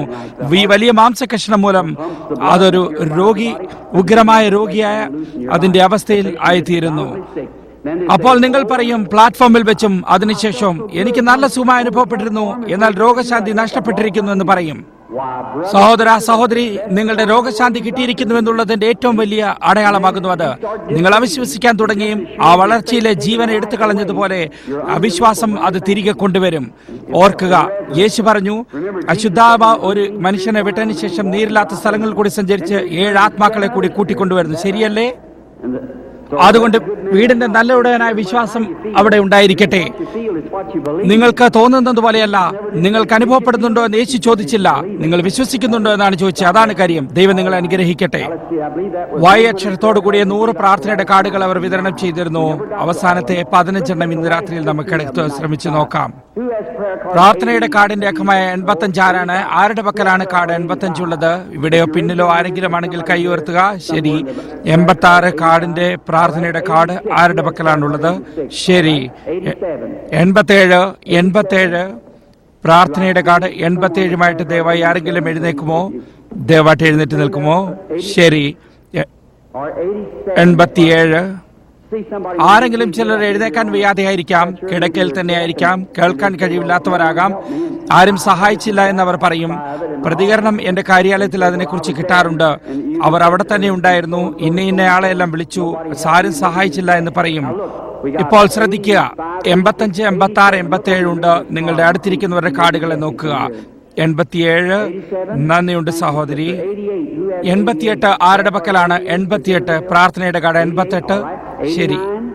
89 പ്രാർത്ഥനയുടെ കാർഡ് 89. എഴുന്നേൽക്കാൻ കഴിയുമോ? 89 കൈകൾ ഉയർത്തുക. 89, 90. വിശ്വസിക്കുക മാത്രം ചെയ്യുക. ഇവിടെയുള്ള എല്ലാവരും ഇപ്പോൾ അവൻ എന്താണ് പറയുന്നത് ചെയ്യുക. അവൻ എന്ത് തന്നെ പറഞ്ഞാലും അത് ചെയ്യുക. അതെന്താണോ പറഞ്ഞു നിങ്ങൾ പോയി അത് തന്നെ ചെയ്യുക. അത് തന്നെ നിങ്ങൾ പോയി ചെയ്യുക. ഞാൻ നിങ്ങളുടെ സഹോദരനും വെറുമൊരു മനുഷ്യനുമാക്കുന്നു. അവനെവിടെ വന്ന് ഈ ശരീരം എടുത്ത് അത് അത്രമാത്രം അനുഗ്രഹിച്ച് പരിശുദ്ധാത്മാവ് ഇതിൽ കൂടെ പ്രവർത്തിക്കാൻ അനുവദിക്കുകയാണെങ്കിൽ പിന്നെ നിങ്ങൾ യേശു ക്രിസ്തുവിനെ ഈ ശരീരത്തിൽ കൂടെ ഈ ശ്രോതാക്കളുടെ ഇടയിൽ നടക്കുന്നത് കാണാനിടയാകും. അവൻ എത്രമാത്രം ഇപ്പോൾ അവനെ തന്നെ സ്വയമായി വെളിപ്പെടുത്തിയാലും നിങ്ങൾ വിശ്വസിക്കുന്നില്ലെങ്കിൽ അവന് നിങ്ങൾക്ക് വേണ്ടി യാതൊന്നും ചെയ്യാൻ കഴിയില്ല. ശരിയല്ലേ? എന്റെ ഒരു വശത്തായിട്ട് ഇവിടെ നിങ്ങൾ വന്ന് കാണാവുന്ന രൂപത്തിൽ നിന്നിരുന്നാലും അതൊരു കാര്യമല്ല. എന്നാൽ നിങ്ങൾ വിശ്വസിക്കുന്നില്ലെങ്കിൽ യാതൊന്നും കഴിയില്ല. എന്റെ വാക്കുകൾ അവൻ തിരുവഴുത്തിൽ പറഞ്ഞിരിക്കുന്ന വാക്കുകൾ തന്നെയായിരിക്കും. കൂടാതെ ദൈവം നിങ്ങളെ സഹായിക്കുന്നതിനായി എന്റെ പൂർണ്ണ ഹൃദയത്തോടെ പ്രാർത്ഥിക്കുന്നതാണ്. അവനൊരുപക്ഷെ അമ്മമാരും അപ്പന്മാരും രോഗിതരായും പീഡിതരായും ആവശ്യക്കാരായും ഇവിടെ ആയിരിക്കുന്ന കാണാം. എനിക്ക് കഴിയാവുന്നിടത്തോളം ദൈവം സഹായിക്കുന്നതിന് അപേക്ഷിക്കുന്നതാണ്. ഒരു വശത്തേക്ക് ഇവിടേക്ക് വരിക. ഒരു നിമിഷത്തേക്ക് നമ്മുടെ തലകളെ വണങ്ങാം. കാരുണ്യവാനായ പിതാവേ, നിന്റെ പരിശുദ്ധാത്മാവ് ഇപ്പോൾ ഇവിടേക്ക് വന്ന് യേശു ക്രിസ്തുവിന്റെ പ്രവൃത്തികളെ വെളിപ്പെടുത്തണമേ. അങ്ങയുടെ പുത്രനായ യേശുവിന്റെ നാമത്തിൽ പ്രാർത്ഥിക്കുന്നു. ഇവിടെ ആയിരിക്കുന്ന ജനങ്ങളെ അനുഗ്രഹിക്കണമേ, സൗഖ്യമാക്കണമേ, രോഗവിമുക്തരാക്കണമേ, സന്തോഷമുള്ളവരാക്കി തീർക്കണമേ. ഇപ്പോൾ പിതാവേ, ഇത് ചെയ്യുന്നതിന് വേണ്ടി അങ്ങയുടെ ദാസന്റെ ദുർബലത നീ അറിയുന്നു. എന്താണ് പറയേണ്ടതെന്നോ എന്താണ് ചെയ്യേണ്ടതെന്നോ എനിക്കറിയില്ല. ഇപ്പോൾ അങ്ങയുടെ കൽപ്പന പ്രകാരം ഞാൻ ഇതെല്ലാം ചെയ്തിരിക്കുന്നു. ഇന്ന് രാത്രിയിൽ ഈ ജനങ്ങളെ നീ അനുഗ്രഹിക്കുന്നതിനും സഹായിക്കുന്നതിനും വേണ്ടി നീ ഇവിടെ ഉണ്ടായിരിക്കുമെന്ന് വിശ്വസിക്കുന്നു. പിതാവേ, നിന്റെ പരിശുദ്ധാത്മാവിനെ നിന്റെ ദാസന്റെ മേൽ വന്നിട്ട് ഈ കാര്യങ്ങളെ ചെയ്ത് വെളിപ്പെടുത്താൻ നീ ഇടയാക്കണമേ. നീ ഞങ്ങളോട് പറയുകയാണെങ്കിൽ പിന്നെ ഞങ്ങൾ അതിൽ സന്തോഷവും ആനന്ദവും ഉള്ളവരായിരിക്കും. ഏക ഹൃദയത്തോടും ഏക മനസ്സോടും ഈ ശ്രോതാക്കൾ നിന്നെ വിശ്വസിക്കും. പിതാവേ, ഒരൊറ്റ ദുർബലനായ വ്യക്തി ഈ കെട്ടിടത്തിൽ ഇന്ന് രാത്രിയിൽ ഉണ്ടായിരിക്കരുതേ എന്ന് നിന്റെ ദാസനായി ഞാൻ നിന്നോട് അപേക്ഷിക്കുന്നു. ഓരോരുത്തരെയും നീ സുഖപ്പെടുത്തുകയും ആരോഗ്യമുള്ളവരായും ആനന്ദിച്ചും പോകാനിടയാക്കണമേ. ഞാൻ അങ്ങനെ ചെയ്യില്ല പിതാവേ. എന്റെ ഹൃദയത്തിൽ കൃപയോടും വിശ്വാസത്തോടും കൂടി പ്രാർത്ഥിക്കുന്നു. യേശു ക്രിസ്തുവിന്റെ നാമത്തിൽ അപേക്ഷിക്കുന്നു. ആമേൻ. ഇപ്പോൾ പലപ്പോഴും ആ ലൈറ്റിന്റെ അടുക്കൽ നിൽക്കുന്ന ആരെങ്കിലും ആ ലൈറ്റുകൾ അവിടെ നിന്ന് മാറ്റാൻ കഴിയുമോ? ചിലപ്പോൾ ഈ പരിശുദ്ധാത്മാവ് വരികയും നിങ്ങളിൽ പലരും ആ പടം കണ്ടിട്ടുണ്ട്. ഞാൻ വരികയാണെങ്കിൽ അതിൽ കുറച്ചെടുത്ത് കൊണ്ടുവരാം. അതിനെപ്പറ്റി സഹോദരൻ മുരൾ പറഞ്ഞിരുന്നു കാണുമല്ലോ. അത് പുസ്തകങ്ങളിലായിട്ട് നിങ്ങൾക്ക് എല്ലാവർക്കും കിട്ടിയിട്ടുണ്ടെന്ന് ഊഹിക്കുന്നു. നിങ്ങൾ അതിലേക്ക് നോക്കുകയാണെങ്കിൽ നിങ്ങൾക്ക് വേറൊരു പടം കൂടി കാണാൻ കഴിയും. അത് അർക്കൻസാസിലെ കാൻഡറിൽ വെച്ച് ഒരു പത്രക്കാരനായ പത്രമെടുക്കുമ്പോൾ ആ ചിത്രം പിടിച്ചെടുത്തതാണ്. അമേരിക്കൻ അസോസിയേഷനിലാൽ ഇതുപോലെ പ്രമാണീകരിക്കപ്പെട്ടതല്ല. അവർ അത് പിടിച്ചെടുക്കുകയും പ്രമാണീകരിക്കുകയും ചെയ്തു. ആയിരക്കണക്കിന് ജനങ്ങൾ കുറച്ച് സമയങ്ങൾക്ക് മുമ്പ് 500ഓളം പേരെ സ്നാനപ്പെടുത്തിക്കൊണ്ട് നദിക്കരയിൽ നിൽക്കുമ്പോൾ അത് അവിടേക്ക് വന്നു. ജനങ്ങൾ ബോധം കെട്ടു വീണു. അതവിടെ തന്നെയായിരുന്നു. അലർന്ന ശബ്ദം പോലെയും അത് പെട്ടെന്നൊരു തീപ്രഹരം പോലെയുമായിരുന്നു. എനിക്ക് ദൈവകൃപ ലഭിക്കുകയാണെങ്കിൽ ഇന്ന് രാത്രിയിൽ അതേ രീതിയിൽ ഒരു വട്ടം കൂടി ശ്രോതാക്കളുടെ മുമ്പിലെ കാണപ്പെടുന്ന രീതിയിൽ ദൈവം വരണമേ എന്ന് ഞാൻ പ്രാർത്ഥിക്കുന്നു. ചിലർക്ക് അത് അവരുടെ കണ്ണുകളാൽ കാണാൻ കഴിയും, ചിലർക്ക് കഴിയുകയില്ല. നാം അതിനെക്കുറിച്ച് ചിന്തിക്കാൻ ആഗ്രഹിക്കുന്നില്ല. എന്നാൽ അതങ്ങനെയാണ്. ദൈവത്തിന്റെ ആത്മാവ് യേശുവിന്റെ മേലെ യോഹന്നാൻ സാക്ഷ്യം വച്ചു, ശരിയല്ലേ? ജനങ്ങൾ എന്ന് പറയുന്നില്ല. വിദ്വാൻമാർ നക്ഷത്രത്തെ പിന്തുടർന്നു. നിങ്ങൾ വിശ്വസിക്കുന്നുണ്ടോ? ആഴ്ചകളോളം മാസങ്ങളോളം പൂർവ്വദിക്കിൽ നിന്നും എല്ലാ നക്ഷത്ര നിരീക്ഷണശാലകളുടെ മുകളിൽ കൂടെ പോയിരുന്നു. നക്ഷത്രങ്ങളെ നോക്കി അവർ സമയം ഉറപ്പിച്ചിരുന്നു. എന്നാൽ ആരും അതിനെ കണ്ടിരുന്നില്ല. എന്നാൽ വിദ്വാൻമാർ കണ്ടിരുന്നു, കാരണം അവർ അതിനുവേണ്ടി നോക്കിക്കൊണ്ടിരുന്നു. നിങ്ങൾ ക്രിസ്തുവിന് വേണ്ടി നോക്കുന്നുവെങ്കിൽ നിങ്ങൾ അവനെ കാണും. കർത്താവായ യേശു നിങ്ങളെ അനുഗ്രഹിക്കട്ടെ. ശരി. ബില്ലി പോളും സഹോദരൻ മോറും ആരെങ്കിലും എല്ലാം തയ്യാറായിരിക്കുന്നു? ബില്ലി, 15 പേർ ഒരേ നിരയിലായിരിക്കുന്നു. എല്ലാവരും 15 പേരും നിരയിലായിരിക്കുന്നു. പ്രാർത്ഥനയുടെ കാർഡുകൾ ലഭിക്കാതെ നിരയിലാകാത്തവരായി ഇവിടെയുണ്ട് എന്ന് ഞാൻ അറിയുന്നു. നിങ്ങൾ നോക്കിയിട്ട് വിശ്വസിക്കുക മാത്രം ചെയ്യുക. അവന്റെ വസ്ത്രത്തെ തൊട്ട സ്ത്രീയുടെ അതേ തരത്തിലുള്ള വിശ്വാസമായിട്ട് വിശ്വസിക്കുക. ഇത് വിശ്വസിക്കുക. നിന്റെ വിശ്വാസം നിന്നെ രക്ഷിച്ചിരിക്കുന്നുവെന്ന് അവളോട് പറഞ്ഞു. ഇന്ന് രാത്രിയിലും അനന്യെന്ന് വിശ്വസിക്കുന്നുണ്ടോ? ആ ജനക്കൂട്ടത്തിന്റെ ബഹളത്തിനിടയിലും ഈ പാവം ചെന്ന കുരുടനായ മനുഷ്യൻ യെരിഹോവിന്റെ മതിലിനടുത്തിരുന്നു കൊണ്ട് എന്നോട് ദയ തോന്നണമെന്ന് ഉച്ചത്തിൽ നിലവിളിക്കായിരുന്നു. യേശു ഒരുപക്ഷെ നിലവിളി കേട്ടിട്ടിരിക്കാനില്ല. എന്നാൽ അവന്റെ വിശ്വാസം അനുഭവപ്പെട്ടു. അതവന്റെ മനസ്സിലാക്കി. വിമർശകരുടെ ഇടയിൽ നിന്നും തിരിഞ്ഞിട്ട് നിന്റെ വിശ്വാസം നിന്നെ രക്ഷിച്ചിരിക്കുന്നു എന്ന് പറഞ്ഞു. അവനെ പിന്തുടർന്നവരുടെ ഇടയിലേക്ക് തിരിഞ്ഞിട്ട് തമ്മിൽ പറയുന്നത് എന്ന് ചോദിച്ചു. കിണറ്റുകരയിലെ വെള്ളം കോരുന്ന സ്ത്രീയോട് പറഞ്ഞു, പോയി നിന്റെ ഭർത്താവിനെ വിളിച്ചുകൊണ്ടുവരിക. പിതാവ് എനിക്ക് കാണിച്ചിട്ടല്ല, പുത്രന് സ്വതവേ ഒന്നും ചെയ്യാൻ കഴിയില്ലെന്ന് പറഞ്ഞു. ഞാൻ നിങ്ങളോട് ചില കാര്യം ചോദിക്കട്ടെ. നിങ്ങളോട് എന്താണോ പറഞ്ഞത് സത്യമാണെങ്കിൽ ദൈവം തന്റെ വചനത്തോട് കടപ്പെട്ടിരിക്കുന്നു. എന്നോടല്ല, അവന്റെ വചനത്തോട്. അത് ശരിയല്ലേ? അവന്റെ വചനത്തോട് കടപ്പെട്ടിരിക്കുന്നു. എങ്കിൽ പിന്നെ അവൻ ചെയ്യുമെന്ന് പറഞ്ഞ പ്രകാരം തന്നെ അവനത് സംഭവിക്കാനിടയാക്കും.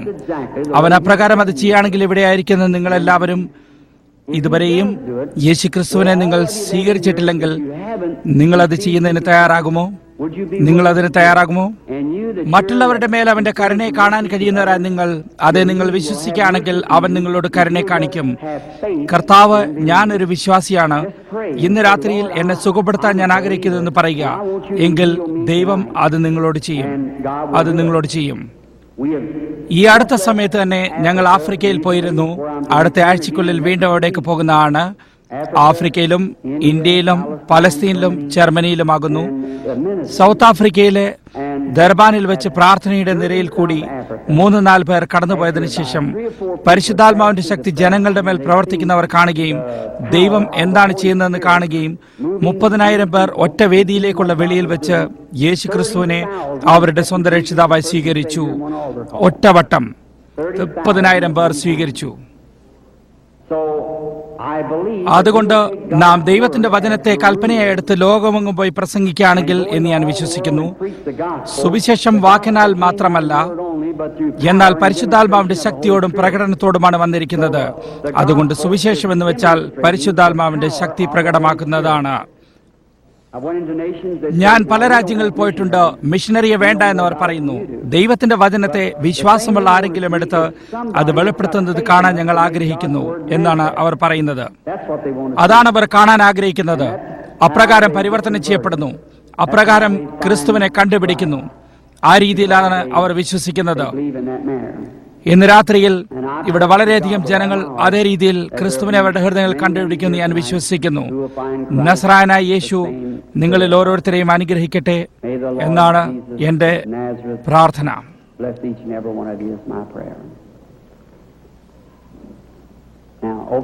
ഇപ്പോൾ തയ്യാറാണോ?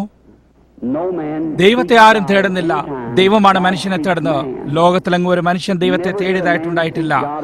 ദൈവമാണ് മനുഷ്യനെ തേടുന്നത്.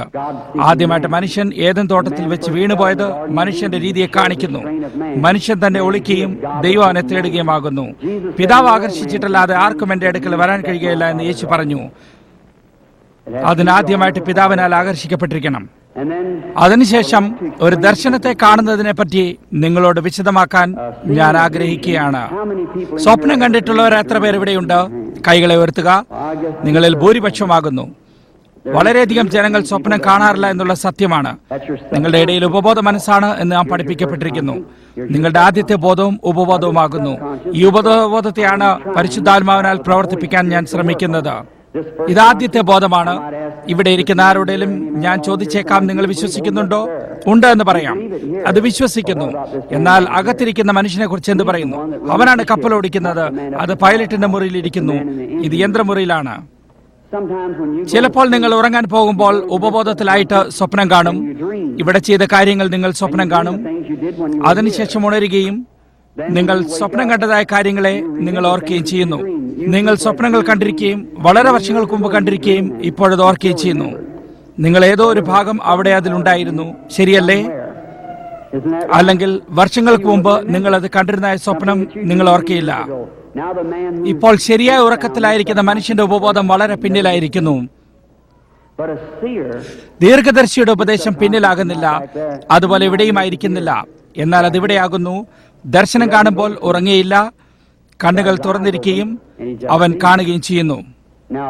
ദൈവം അവനൊരു സ്ഥാനം കൊടുക്കുകയും അവിടെ അവന് ഉറങ്ങാനും ശരിയായി സ്വപ്നം കാണുവാനും കഴിയും. സ്വപ്നം കാണുന്നതിന് ദൈവം മനുഷ്യന് വഴിയൊരുക്കി കൊടുത്തു. എനിക്ക് വേണ്ടി സ്വപ്നം കാണുക എന്ന് പറഞ്ഞാൽ അത് കഴിയുകയില്ല. ദൈവം ചിലരെ സഭയിൽ അപ്പോസ്തലരായും പ്രവാചകന്മാരായും രോഗശാന്തിക്കാരായും വെച്ചിരിക്കുന്നു, ശരിയല്ലേ? അവരെല്ലാം സഭയെ സമ്പൂർണ്ണതയിൽ എത്തിക്കുന്നതിനാകുന്നു. നിങ്ങൾ ഒരുമിച്ച് കൂടി എല്ലാവരും അന്യഭാഷയിൽ സംസാരിച്ചാൽ അറിവില്ലാത്തവർ അകത്ത് വന്നാൽ നിങ്ങൾക്ക് ഭ്രാന്തുണ്ടെന്ന് പറയും. എന്നാൽ ഒരുവൻ പ്രവചിക്കുകയും ഹൃദയരഹസ്യങ്ങളെ വെളിപ്പെടുത്തുകയും ചെയ്യുന്നുവെങ്കിൽ അവൻ കൗണ് വീണ് ദൈവം വാസ്തവമായി നിങ്ങളുടെ ഇടയിലുണ്ടെന്ന് പറയുകയില്ലേ എന്ന് പൗലോസ് പറയുന്നില്ലേ? ശരിയല്ലേ? സുവിശേഷമല്ലേ? യേശു ഇന്നലത്തെ അല്ലേ? അവൻ ഇന്നും അതല്ലേ? അന്യഭാഷ സംസാരിക്കുന്നതിൽ കൂടെ അത് വിശ്വസിക്കാം. എന്നാൽ അവൻ അതേ കർത്താവായ യേശു തന്നെയെന്ന് പൂർണ്ണ അളവോടുകൂടി ഞാൻ വിശ്വസിക്കുന്നു. അവൻ മരിച്ചവനല്ല, അവൻ മരിച്ചവരിൽ നിന്ന് ഉയർത്തെഴുന്നേൽക്കുകയും ഇന്ന് രാത്രിയിൽ ഇവിടെ ആയിരിക്കുകയും ഈ പ്ലാറ്റ്ഫോമിലായിരിക്കുകയും ചെയ്യുന്നു. അവൻ നിങ്ങളെ അനുഗ്രഹിക്കുകയും സഹായിക്കുകയും ചെയ്യട്ടെ. ഞാൻ ഈ ദേശത്തായിരുന്നിട്ടില്ല.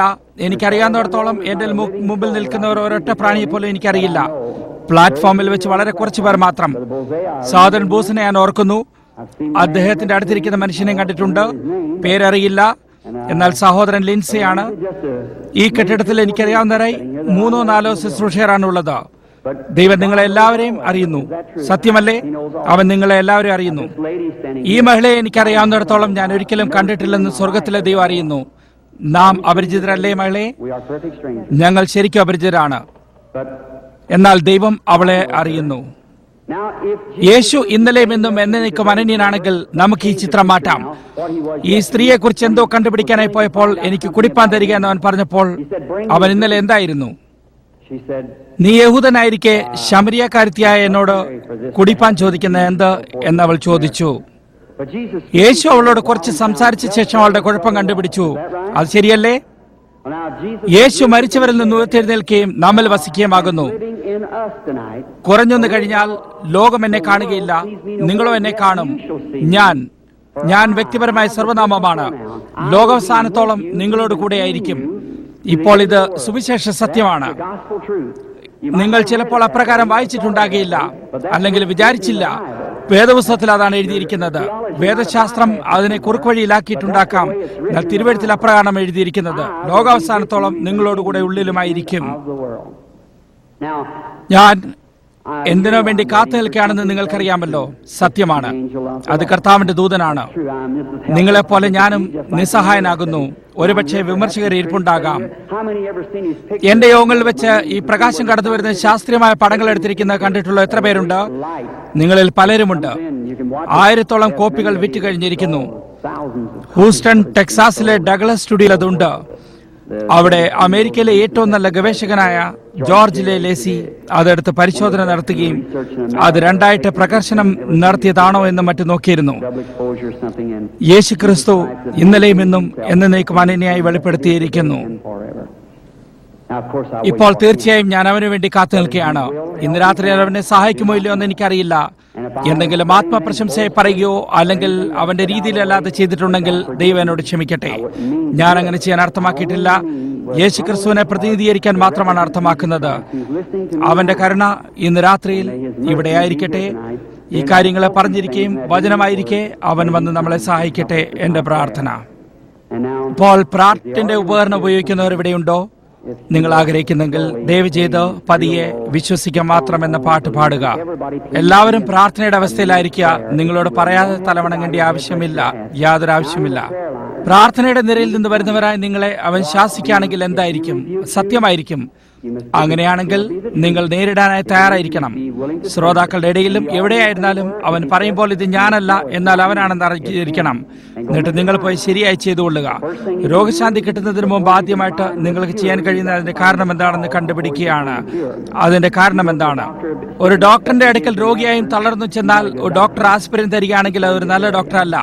നല്ല ഡോക്ടർ ആണെങ്കിൽ അവൻ നിങ്ങൾക്കുള്ള കുഴപ്പം എന്താണെന്ന് കണ്ടുപിടിക്കുന്നവർ രോഗനിർണയം നടന്നിട്ട് അവിടെ നിന്ന് ചികിത്സ തുടങ്ങും. അതേ കാര്യം തന്നെ നമുക്കിവിടെ ചെയ്യാനുള്ളത്. ദുഷ്ടാത്മാവോ ഏറ്റുപറയാത്ത പാപങ്ങളോ ദൈവേഷ്ടത്തിനല്ലാത്ത കാര്യമോ ആകാം. രാത്രി മുഴുവൻ അഭിഷേകം ചെയ്യുകയും കരയുകയും നിലവിളിക്കുകയും ചെയ്യാം. പിശാച് അവിടെ തന്നെ നിൽക്കും. അതിനൊരു അവകാശമുണ്ട്. അതാണ് നമുക്ക് ശ്രദ്ധിക്കേണ്ട കാര്യം. ദൈവം ആരെയോ എന്തിനു വേണ്ടി ശപിക്കുകയും നിങ്ങൾ വന്നത് എടുക്കുകയും ചെയ്തിട്ട് നിങ്ങൾ മോശയെ പോലെ കുഴപ്പത്തിലാകുകയും ചെയ്യുന്നു. അത് ശരിയാണ്. പരിശുദ്ധാത്മാവ് ഇവിടെ ആയിരിക്കുന്നു. ഇപ്പോൾ ദൈവപുത്രനായ യേശു ക്രിസ്തുവിന്റെ നാമത്തിൽ ഞാനിവിടെയുള്ള ഓരോ വ്യക്തിയെയും ദൈവത്തിന്റെ മഹത്വത്തിനു വേണ്ടി എന്റെ അധീനതയിൽ എടുക്കുന്നു. ഇപ്പോൾ സഹോദരി, ഒരു നിമിഷം നിങ്ങളോട് സംസാരിക്കാൻ ആഗ്രഹിക്കുന്നു. എന്തോ സംഭവിച്ചുകൊണ്ടിരിക്കുന്നു എന്ന് നിങ്ങൾക്ക് തീർച്ചയല്ലേ? ഇപ്പോൾ തന്നെ സംഭവിച്ചിരിക്കുന്നു. സത്യമാണെങ്കിൽ നിങ്ങളുടെ കൈകൾ ഉയർത്തുക. ജനങ്ങൾ കാണട്ടെ. ശരിയാണ്, അത് അവന്റെ സാധ്യമാകുന്നു. ഞാൻ നിങ്ങൾക്ക് അപരിചിതനാകുന്നു. ജീവിതത്തിൽ നിങ്ങളെ കണ്ടിട്ടില്ല. പരിശുദ്ധാത്മാവും ഞാൻ സംസാരിച്ചിരുന്ന യേശു ക്രിസ്തു ഇന്നലെയും ഇന്നും എന്നേക്കും അനന്യനാണെങ്കിൽ ഞാൻ അവനെ ജനങ്ങൾക്ക് സത്യമായിട്ട് സാക്ഷീകരിക്കുകയും സത്യമാണെന്ന് പ്രഖ്യാപിക്കുകയും അങ്ങനെ അവൻ അനന്യനെങ്കിൽ എന്തെങ്കിലും ഒരു കൃത്യം എനിക്ക് ചെയ്യുന്നതിന് വെളിപ്പെടുത്തുകയും അത് അവനെ വിശ്വസിക്കുന്നതിന് നിങ്ങളെ സഹായിക്കുകയും ചെയ്യും. നിങ്ങൾക്ക് എന്താണ് ആവശ്യമെന്ന് എനിക്കറിയില്ല, എന്നാൽ അവൻ അറിയുന്നു. ഇപ്പോൾ ദൈവം അത് അനുവദിക്കുകയാണെങ്കിൽ നിങ്ങളുടെ രോഗശാന്തിയോ നിങ്ങൾക്ക് ആവശ്യമുള്ള എന്ത് തന്നെയായാലും, പണമാണ് അല്ലെങ്കിൽ അങ്ങനെ എന്ത് തന്നെയായാലും, അതിനെ ചോദിക്കാനായിട്ട് ആഗ്രഹിക്കുന്ന എന്ത് തന്നെയായാലും സ്വീകരിക്കുമോ? കുടുംബപരമായ കുഴപ്പങ്ങളോ എന്ത് തന്നെയായാലും അത് അവൻ അറിയുന്നു. കൂടാതെ അവൻ എന്നെ അറിയിക്കാൻ കഴിവുള്ളവനാണ്. ശരിയല്ലേ? അങ്ങനെ അത് കിണറ്റുകരയിലെ സ്ത്രീയോട് സംസാരിച്ചതിനെ പോലെ തന്നെ ആക്കി തീർക്കും. നിങ്ങളുടെ ആത്മാവുമായി സമ്പർക്കത്തിലാകാൻ ഞാൻ നിങ്ങളോട് സംസാരിക്കുന്നു എന്ന് മാത്രം. നിങ്ങൾ എന്നിൽ നിന്ന് മാറുന്നു. ഏതോ തരത്തിൽപ്പെട്ട ഒരു വലിയ ആഘാതം നിങ്ങൾക്കുള്ളതായി ഞാൻ കാണുന്നു. അതൊരു അപകടമാകുന്നു, കാർ അപകടമാകുന്നു. നിങ്ങൾ അതിൽ നിന്ന് എടുത്തെറിയപ്പെടുന്നു. അത് നിങ്ങളുടെ കഴുത്തിൽ എവിടെയോ ആയിട്ട് തളർച്ചയുണ്ടാക്കുകയും അതൊരു അർബുദമായി തീരുകയും ചെയ്യുന്നു. നിങ്ങളുടെ കഴുത്തിലായിരിക്കുന്നു. ഓ, നിങ്ങൾ തിരുവഴുത്തിൽ ഏതോ അധ്യാപിക കൂടിയാകുന്നു. യേശു ക്രിസ്തു നിങ്ങളെ സൗഖ്യപ്പെടുത്തുന്നു എന്ന് നിങ്ങൾ വിശ്വസിക്കുന്നുണ്ടോ?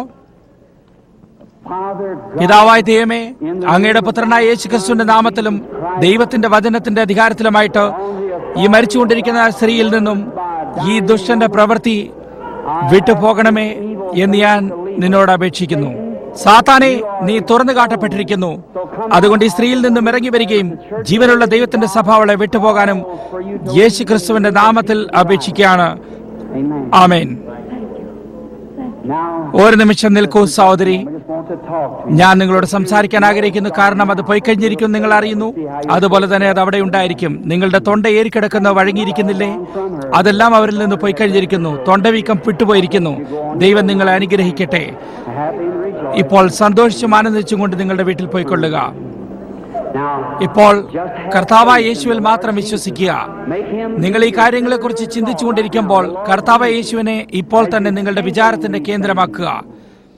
അവർ ഈ കാര്യങ്ങളെക്കുറിച്ച് ചിന്തിച്ചുകൊണ്ടിരിക്കുമ്പോൾ ഏക മനസ്സോടെയുള്ളവരായിരുന്നു. ഓർക്കുക, യേശു ക്രിസ്തു ഇന്നലെയും ഇന്നും എന്നേക്കും അനന്യനാക്കുന്നു. അവൻ ഇന്നും അനന്യനാകുന്നു. ഇപ്പോൾ വിശ്വസിക്കുക. ശ്രോതാക്കളായ നിങ്ങൾ ശ്രദ്ധിച്ചുകൊണ്ടിരിക്കുമ്പോൾ പൂർണ്ണ ഹൃദയത്തോടെ വിശ്വസിച്ചുകൊള്ളുക. നിങ്ങളുടെ മാറ്റമില്ലാത്ത ശ്രദ്ധ എനിക്ക് തരിക. പ്രാർത്ഥനയിലായിരിക്കുക. ദൈവത്തിൽ വിശ്വസിക്കുക.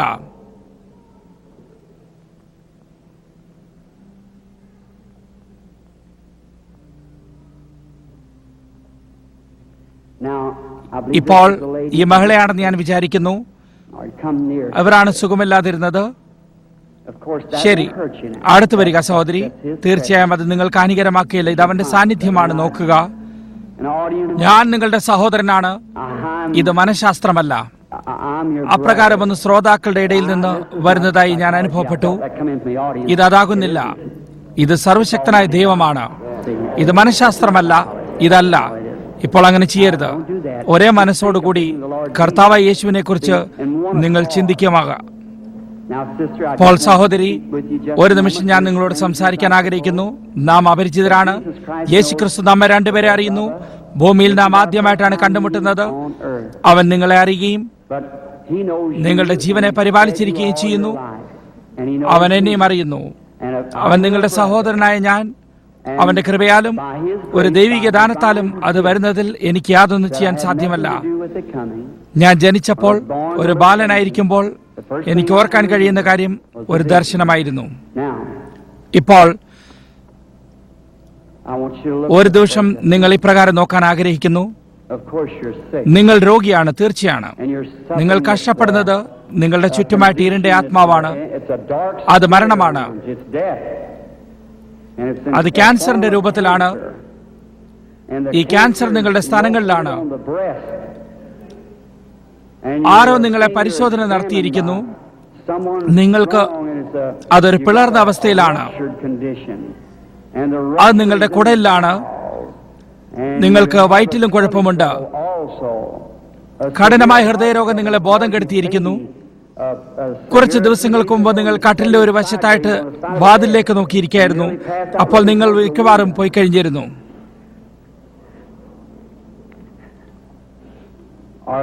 ഈ പറഞ്ഞ കാര്യങ്ങൾ സത്യമാണോ? അതെല്ലാം സത്യമാണ്. അതെന്ത് തന്നെ ഇരുന്നാലും തീർച്ചയായും അതെന്നിൽ നിന്ന് പോയി കഴിഞ്ഞിരിക്കുന്നു. നിങ്ങളുടെ ജീവിതത്തെ പറ്റി അറിയാമായിരുന്ന അതെന്തായിരുന്നു എന്നാണ് നിങ്ങൾ വിചാരിക്കുന്നത്. അത് യേശുക്രിസ്തു ആയിരുന്നുവോ? അതിനെ അപ്രകാരം സ്വീകരിക്കുമോ? നന്ദിയുണ്ട്. അമാനുഷികമായ എന്തോ ഒന്ന് ഇവിടെയുണ്ട്. നിങ്ങൾക്കറിയാം. അത് കർത്താവായ യേശുവാണെന്ന് നിങ്ങൾ വിശ്വസിക്കുകയാണെങ്കിൽ, തിരുവഴുത്തിൽ നിന്നും ഞാനത് പ്രസംഗിച്ചിരിക്കുന്നു. അത് യേശുക്രിസ്തുവാണെന്ന് നിങ്ങൾ വിശ്വസിക്കുന്നുണ്ടോ? ഇരുണ്ട ആത്മാവുള്ളതായി ഞാൻ അറിയുന്നു. അതിപ്പോഴും നിങ്ങളുടെ മേൽ തന്നെ ആയിരിക്കുന്നു. അതൊരു ഗുരുതരമായ കാര്യമാണ്. നിങ്ങളുടെ പേര് ഈവ എന്നാകുന്നു. ഞാൻ നിങ്ങളെ കാണുന്നു. നിങ്ങളുടെ അവസാന പേര് യോർക്ക് ആകുന്നു. നിങ്ങൾ ഈ നഗരത്തിൽ തന്നെ താമസിക്കുന്നു. നിങ്ങളുടെ വീടിന്റെ നമ്പർ 613 6ാമത്തെ സ്ട്രീറ്റ് ആകുന്നു. അത് ശരിയല്ല. നിങ്ങൾ സുഖപ്പെട്ട് വീട്ടിലേക്ക് പോകാൻ പോകുകയാണ്. യേശുക്രിസ്തുവിന്റെ നാമത്തിൽ അവൾ പോയി സുഖപ്പെടട്ടെ. ദൈവം നിങ്ങളെ അനുഗ്രഹിക്കട്ടെ. കർത്താവ് യേശുക്രിസ്തുവിന്റെ മേൽ വിശ്വസിച്ചുകൊണ്ട് സന്തോഷിച്ച് ആനന്ദിച്ചുകൊണ്ട് പോയിക്കൊള്ളുക.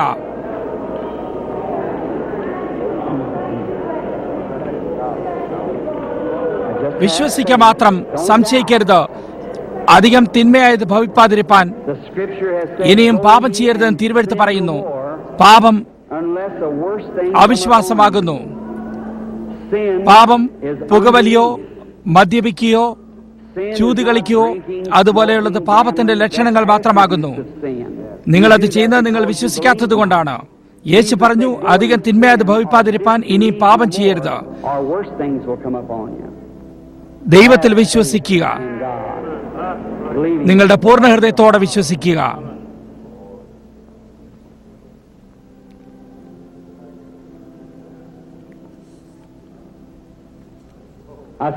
ആ പ്രകാശം ആ സ്ത്രീയെ എപ്പോഴും തുടർന്ന് കാണുന്നു.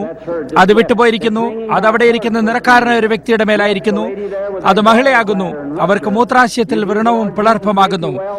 കർത്താവ് യേശുക്രിസ്തു നിങ്ങളെ സുഖപ്പെടുത്തും. നിങ്ങൾ വിശ്വസിക്കുന്നുണ്ടോ? മഹിളയുടെ കഴുത്തിന് ചുറ്റുമായി വെളുത്തതായി എന്തോ ഒന്ന് ചുറ്റിയിരിക്കുന്നു. പൂർണ്ണ ഹൃദയത്തോടെ അത് വിശ്വസിക്കുന്നെങ്കിൽ എഴുന്നേറ്റ് നിൽക്കുക. നിങ്ങളുടെ രോഗശാന്തി അവകാശപ്പെടുക. ദൈവം നിങ്ങളെ അനുഗ്രഹിക്കട്ടെ. ദൈവത്തിൽ വിശ്വസിക്കുക. നീ വിശ്വസിക്കുന്നുവോ?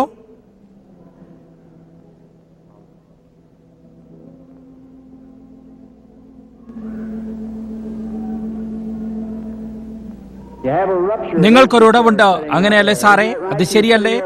കർത്താവെ, ആ മനുഷ്യൻ എന്നോട് സംസാരിക്കാൻ ഇടയാക്കണമെന്ന് നിങ്ങൾ അവിടെ ഇരുന്നുകൊണ്ട് പ്രാർത്ഥിക്കായിരുന്നു, ശരിയല്ലേ? ശരിയെങ്കിൽ നിങ്ങൾ എഴുന്നേറ്റ് നിന്ന് നിങ്ങളുടെ വിശ്വാസം നിങ്ങളെ സുഖപ്പെടുത്തിയിരിക്കുന്നു. വീട്ടിലേക്ക് പോയിക്കൊള്ളൂ. യേശു ക്രിസ്തു നിങ്ങളെ സുഖപ്പെടുത്തുന്നു. അതേ കർത്താവ് യേശു തന്നെ. നിങ്ങൾക്ക് ഇവിടെ ആകേണ്ട ആവശ്യമില്ല. നിങ്ങൾക്ക് വിശ്വാസത്തിന്റെ ആവശ്യമുണ്ടായിരിക്കണം. നിങ്ങൾ പൂർണ്ണ ഹൃദയത്തോടെ വിശ്വസിക്കുന്നുവെങ്കിൽ നിങ്ങൾ ചോദിക്കുന്നത് നിങ്ങൾക്ക് ലഭിക്കും. നിങ്ങൾ വിശ്വസിക്കുക മാത്രം ചെയ്യുകയാണെങ്കിൽ യേശു ക്രിസ്തു അത് നിങ്ങൾക്ക് അനുവദിച്ചു തരും. എന്നാൽ നിങ്ങൾക്ക് വിശ്വാസമുണ്ടായിരിക്കണം. നിങ്ങൾ പൂർണ്ണ ഹൃദയത്തോടെ അവനെ വിശ്വസിച്ചിരിക്കണം. അപ്പോൾ ദൈവം നിങ്ങൾക്കത് സാധ്യമാക്കി തരും. ഇതൊരു രോഗിയാണ്. എന്നോട് ക്ഷമിക്കണം ശ്രീമാൻ. നിങ്ങൾ പൂർണ്ണ ഹൃദയത്തോടെ വിശ്വസിക്കുന്നുണ്ടോ? നിങ്ങൾ വിശ്വസിക്കുന്നു. ഇപ്പോൾ അവന്റെ സാന്നിധ്യം ഇവിടെയുള്ളതിൽ സ്വല്പം ഉത്തേജിപ്പിക്കപ്പെട്ടിരിക്കുന്നു.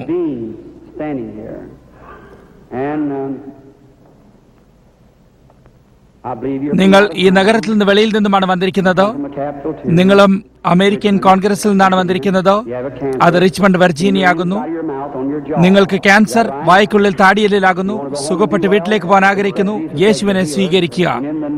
യേശു ക്രിസ്തുവിന്റെ നാമത്തിൽ അത് ഈ മനുഷ്യനെ വിട്ട് അവനിൽ നിന്ന് പോകാനിടയാക്കണമേ. ആമേൻ. ദൈവം നിങ്ങളെ അനുഗ്രഹിക്കട്ടെ ശ്രീമാൻ. വിശ്വസിച്ചുകൊണ്ട് പോയിക്കൊള്ളുക. എന്താണ് നിങ്ങൾ പറയുന്നത്? നിങ്ങൾ കാഴ്ചയ്ക്കൊരു ചെറുപ്പക്കാരിയും എന്റെ മുമ്പിൽ നിൽക്കുന്നതിലും വളരെയധികം ചെറുപ്പമേറിയതായിട്ട് ഞാൻ അറിയുന്നു. ഏതോ രീതിയിലുള്ള തലവേദനയാൽ നിങ്ങൾ കഷ്ടപ്പെടുന്നു. അത് വളരെ വർഷങ്ങൾക്ക് മുമ്പ് തുടങ്ങിയതാണ്. ഏകദേശം 25 വർഷങ്ങൾക്ക് മുമ്പ് ഇത് തുടങ്ങിയിരിക്കുന്നു. അന്ന് തൊട്ട് അത് നിങ്ങളെ ശല്യപ്പെടുത്തുന്നു. കൂടാതെ നിങ്ങൾ ഒരു വലിയ വിശ്വാസിയാകുന്നു. ഇപ്പോൾ നിങ്ങൾ നിൽക്കുന്നതായ ഈ അവസരത്തിന് വേണ്ടി പ്രാർത്ഥിച്ചിരുന്നു. നിങ്ങൾ എന്റെ സന്നിധിയിൽ എത്തിച്ചേരാൻ കഴിഞ്ഞിരിക്കുകയും ഞാൻ നിങ്ങൾക്ക് വേണ്ടി പ്രാർത്ഥിക്കുകയുമാണെങ്കിൽ നിങ്ങളുടെ തലവേദന നിൽക്കും എന്ന് നിങ്ങൾ ദൈവത്തോട് പ്രാർത്ഥിച്ചിരുന്നു.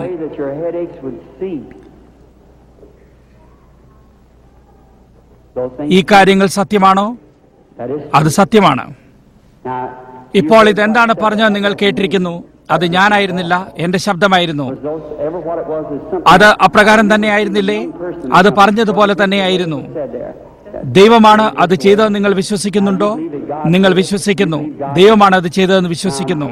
ഇപ്പോൾ ദൈവം ഇവിടെ ഉണ്ടെന്ന് നിങ്ങൾക്ക് നല്ല ഉറപ്പാണ്. ഒരു നിമിഷം നിൽക്കുക. വേറെ എന്തോ കാണുന്നു. ചെറുപ്പക്കാരിയായ സ്ത്രീ നിങ്ങളുടെ അടുത്തായി നിൽക്കുന്നു. അത് മകളാണ്.